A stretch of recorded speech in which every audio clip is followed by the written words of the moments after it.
আসসালামু আলাইকুম ওয়া রাহমাতুল্লাহি ওয়া বারাকাতুহু। আজকে বৃহস্পতিবার সম্বন্ধে দু চারটে কথা না বললে নয়। আগেও বলেছি, সোমবার আর বৃহস্পতিবার আল্লাহ তাবারক ওয়া তাআলা জান্নাতের দরজা খুলে রাখেন। আর তাছাড়াও আজকে একটা বিশাল আমল, যে আমলটা করলে আল্লাহ তাবারক ওয়া তাআলার কাছে বিশেষ পুণ্যের অধিকারী হওয়া যায়। সেই আমলটি হলো যে আজকে মাগরিব থেকে শুরু করে আগামীকাল অর্থাৎ শুক্রবার মাগরিব পর্যন্ত যদি আল্লাহ তাবারক ওয়া তাআলার কাছে আমরা দরুদ শরীফ পাঠ করতে পারি, তাহলে আল্লাহ তাবারক ওয়া তাআলা আমাদের এই দরুদ শরীফের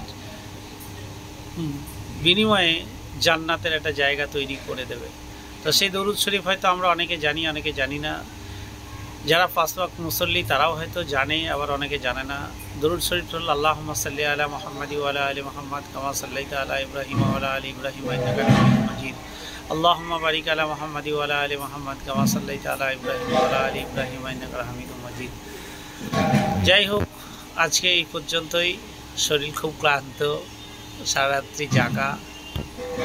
দীঘা গেছিলাম, দীঘা থেকে ফিরে এসে দোকানে বসে একটু আমল করার ইচ্ছে জাগলো, বা মানুষকে জানানোর ইচ্ছা প্রকাশ হলো, তাই প্রকাশ করলাম। আপনারা সবাই ভালো থাকবেন, দোয়া করবেন। আসসালামু আলাইকুম।